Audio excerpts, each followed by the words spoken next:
Opa galera, tudo bom com vocês? Nesse vídeo a gente vai falar sobre o Proof of Work e o Proof of Stake. No finalzinho só a gente vai falar um pouquinho sobre o protocolo de consenso estelar. Então se você quer saber o que é o protocolo de consenso estelar, como funciona o pool, o POS e o SPC, bora com a gente. Bom galera, nesse vídeo a gente vai falar sobre como funciona a prova de trabalho do Bitcoin e a prova de participação do Ethereum. De uma maneira rápida e breve, na indústria da blockchain é comum escutarmos sobre mecanismos de consenso, que conforme reportado aqui na Corporation, o Proof of Work trata-se de um procedimento através do qual todos os pares de rede blockchain chegam a um acordo comum sobre o estado atual do livro contábil distribuído. Para alcançar um consenso em sua rede, o Bitcoin usa o Proof of Work, o pool ou prova de trabalho em tradução livre. Aqui nesse vídeo é possível conferir uma visão geral deste algoritmo de consenso. O pool foi introduzido em 1993. A ideia toda surgiu em 1993, quando Cynthia Dwork e Moni Naor publicaram um artigo científico sobre funções vinculadas à memória para combater o spam. Em seu artigo, eles estavam tentando introduzir um novo método de combate aos e-mails de spam, que são enviados usando a energia do computador para cada e-mail ou transação. Abre aspas. Se eu não te conheço e você deseja me enviar uma mensagem, deve provar que gastou, digamos, 10 segundos de tempo do seu CPU apenas para mim e apenas para esta mensagem. Disseram Dwork Naor. O Proof of Work é uma função difícil de calcular, mas fácil de verificar. A função possui uma mensagem, um endereço do destinatário e alguns outros parâmetros. Neste trabalho, Dwork e Naor chamavam de função de precificação. Os computadores de hoje podem enviar milhões de mensagens de spam todos os dias, o que cria um grande problema. No entanto, se os computadores precisarem gastar 10 segundos em cada mensagem, eles poderão enviar apenas 8.000 spams por dia. Em 1999, o artigo Proof of Work and Break Pudding Protocols, prova de trabalho e protocolos de pudim de pão, publicado por Jack Hobson e Ari Juels, o termo Proof of Work foi introduzido e a notação é criada. Seu objetivo é caracterizar a notação de uma prova de trabalho, pool, um protocolo no qual um provador demonstra a um verificador que ele gastou um certo nível de esforço computacional em um intervalo de tempo específico. O protocolo não era tão popular até Satoshi Nakamoto lançar o white paper do Bitcoin. Uma vez que o Proof of Work era a ideia mais significativa por trás dele, com esse protocolo ele introduziu a ideia de como ele pode ser usado para permitir um consenso distribuído e confiável. Então, o que exatamente é o Proof of Work? O Proof of Work é um algoritmo de consenso no qual é caro e demora a produzir uma parte dos dados, mas é fácil para outras pessoas verificarem se os dados estão corretos. O Bitcoin, principal criptomoeda do mercado, utiliza o sistema de Proof of Work Hashcash. Embora a ideia inicial do Hashcash fosse combater os spammers de e-mails, Satoshi aplicou essa ideia às transações de Bitcoin. Para que um bloco seja aceito pela rede, os mineradores precisam concluir uma prova de trabalho para verificar todas as transações no bloco. A dificuldade deste trabalho nem sempre é a mesma. Ele continua se ajustando para que novos blocos possam ser gerados a cada 10 minutos. Há uma probabilidade muito baixa de geração bem sucedida, portanto, é imprevisível qual funcionário da rede produzirá o próximo bloco. Em uma rede, os usuários trocam moedas e o livro razão reúne transações em blocos, mas alguém deve cuidar de todas as transações e validá-las em cada blockchain. Alguns nós estão validando. No exemplo do Bitcoin, os mineradores concordam. A maneira como esses acenos autorizam transações depende do algoritmo de consenso. Não precisa ser prova de trabalho, mas o exemplo do Bitcoin é, resumindo, o Proof of Work. É um sistema que garante segurança e consenso em todas as redes blockchain. E é evidente que a participação que valida o bloco investiu em poder computacional significativo para isso. Como funciona? Resumidamente, os mineradores tentarão adivinhar um número aleatório que deve fornecer o hash certo para esse bloco de transação. Nesse processo, há duas coisas que precisamos definir: função nonce e hash. O nonce é um número aleatório onde apenas uma vez, no caso do Bitcoin, esse número é um número inteiro, portanto pode haver qualquer número, entre 0 a chegando perto de 5 bilhões. Esse número que vocês estão vendo aí na tela. Hash é um algoritmo ou fórmula muito complicada que converte qualquer sequência de caracteres em uma sequência de 64 caracteres ou números. Como você já sabe, todos os blocos da blockchain têm seu hash ID. Essa é uma string que alguém recebe quando verificou esse bloco. Portanto, quando você deseja verificar o próximo bloco, você pega esse hash e adiciona ao atual bloco de transações. Você terá um grande bloco de texto. O próximo passo seria o nome, um número aleatório, e adicioná-lo ao final nesse bloco de texto. Agora você tem um grande bloco de texto que contém um hash do bloco anterior, novas transações e um número aleatório. Quando você tem tudo isso, está pronto para iniciar os cálculos. Para cálculos, você usa a função hash e altera o número aleatório até obter uma sequência que tenha um certo número de zeros à sua frente. Parece fácil, mas lembre-se de que seu computador precisa executar cerca de 10n21 para encontrar o número certo. Esse número não é pequeno e leva cerca de 10 minutos para encontrar o número certo que fornecerá a sequência necessária. Para uma função de hash, o Bitcoin está usando o algoritmo de hash SHA-256. Digamos que você tem tudo o que precisa para começar a computar. O hash do bloco blockchain anterior é esse que vocês estão vendo na tela aí. Você tem um monte de 100 transações e escolhe um número aleatório. Tudo está pronto. E você envia tudo para uma função de hash. Você pode ver que não conseguiu a string certa. A sequência resultante começa com apenas 3 zeros e você precisa obter uma sequência com 18 zeros. Então você escolherá outro número aleatório e iniciará outro cálculo. Desta vez escolheremos o número 2. Desta vez você escolheu o número certo e, como resultado, obteve uma sequência que começa com 18 zeros. Você verificou esse bloco e se você fosse o primeiro a conseguir, a recompensa por esse bloco seria sua.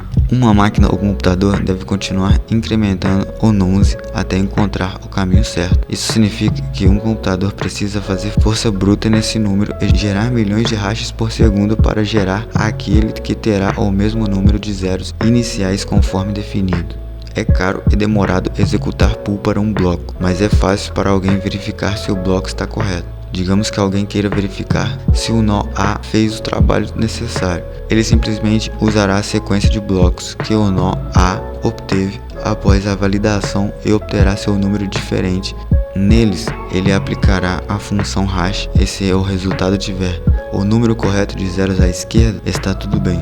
O Proof of Work garante que os blocos não possam ser adicionados à blockchain sem executar o trabalho necessário. Dessa forma, um nó malicioso não pode validar facilmente blocos e adicionar o que ele quiser na blockchain. Se ele tentar, outros participantes da rede descartariam seu bloco e todos saberiam que o bloco não é válido. É claro, como estamos sempre evoluindo cada vez mais da evolução, o mundo cripto teve, por outro lado, o Proof of Stake. É um mecanismo de consenso cada vez mais utilizado por diversas criptomoedas para garantir a segurança da rede e a validade das transações, diferente da prova de trabalho ou pool, por não exigir que os validadores provem que realizem trabalhos para validar transações e ganhar recompensas. Bom galera, agora a gente vai falar do Proof of Stake, né, que é a evolução, como tudo vai evoluindo, Proof of Stake do Ethereum. O algoritmo de consenso de Proof of Stake, ou POS, ou Prova de Participação em português, foi introduzido em 2011 no fórum do Bitcoin Talk para resolver os problemas do algoritmo mais popular em uso atualmente, o Proof of Work.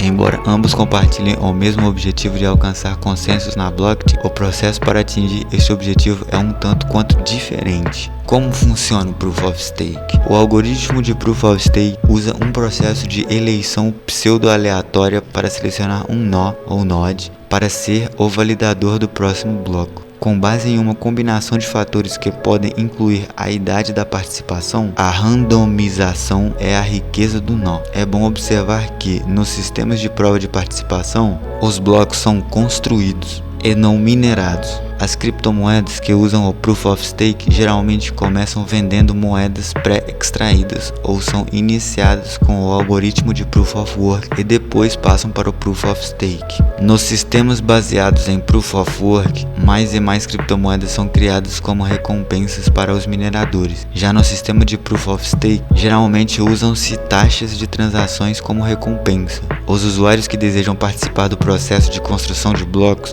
precisam bloquear uma certa quantidade de moeda na rede como sua participação stake. O tamanho da participação determina as chances de um nó ser selecionado como o próximo validador ou construir o próximo bloco. Quanto maior a participação, maiores as chances. Para que o processo não privilegie apenas os nós mais ricos na rede, métodos mais exclusivos são adicionados ao processo de seleção. Os dois métodos mais comumente usados são a seleção aleatória de blocos e a seleção de idade da moeda. No método de seleção aleatória de blocos, os validadores são selecionados procurando nós com uma combinação do menor valor de hash e da maior participação. E como o tamanho das participações é público, o próximo construtor geralmente pode ser previsto por outros nós. O método de seleção de idade da moeda escolhe nós com base em quanto tempo seus tokens foram usados como participação. A idade da moeda é calculada multiplicando o número de dias em que as moedas foram mantidas como participação pelo número de moedas participando.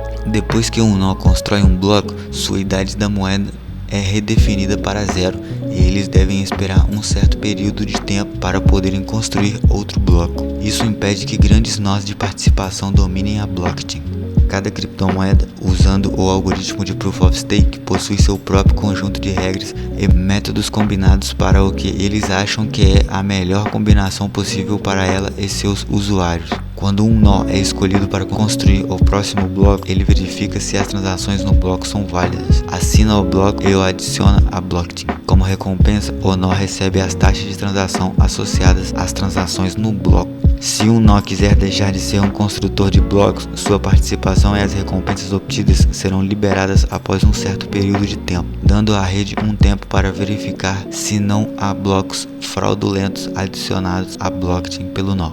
E bom galera, aqui a gente chega na parte final do vídeo, né? E a gente vai falar brevemente sobre o Stellar Consensus Protocol, o SPC, que é um novo método aí de consenso chamado como Acordo Federativo Bizantino, FBA. Só para completar mais o vídeo, então a gente vai falar brevemente sobre o Stellar Consensus Protocol. E começando pela FBA, né? Basicamente a FBA alcança robustez por meio de fatias de quórum. Quórum são as decisões de confiança individuais feitas por cada nó, que juntas determinam quórums em níveis de sistema. As fatias unem o sistema da mesma forma que as decisões do pairing e trânsitos de redes individuais agora unificam a internet. Apresentamos também o Stellar Consensus Protocol, o SPC, uma construção para a FBA. Como todos os protocolos de acordo bizantino, o SPC não faz suposições sobre o comportamento racionais dos invasores, ao contrário do bizantino anterior. Modelos de acordo que pressupõem uma lista de membros aceita por unanimidade, o SPC desfruta de uma adesão aberta que promove o crescimento orgânico da rede. Em comparação com a prova de trabalho descentralizada e a prova de participação, o SPC tem requisitos computacionais e financeiros modestos, diminuindo a barreira de entrada e potencialmente abrindo sistemas financeiros para novos participantes. Conceitos CCS: segurança e privacidade, segurança de sistemas distribuído, protocolo de segurança. Palavra-chave e frase adicionais: tolerância à falha bizantina, sistemas assíncronos. Robustez por meio de fatias de quórum, decisões de confiança individuais feitas por cada nó, que determinam quórums em nível de sistema. As fatias unem o sistema da mesma forma que as decisões do pairing e trânsito de redes individuais agora unificam a internet. O Stellar Consensus Protocol SPC é uma construção para o FBA.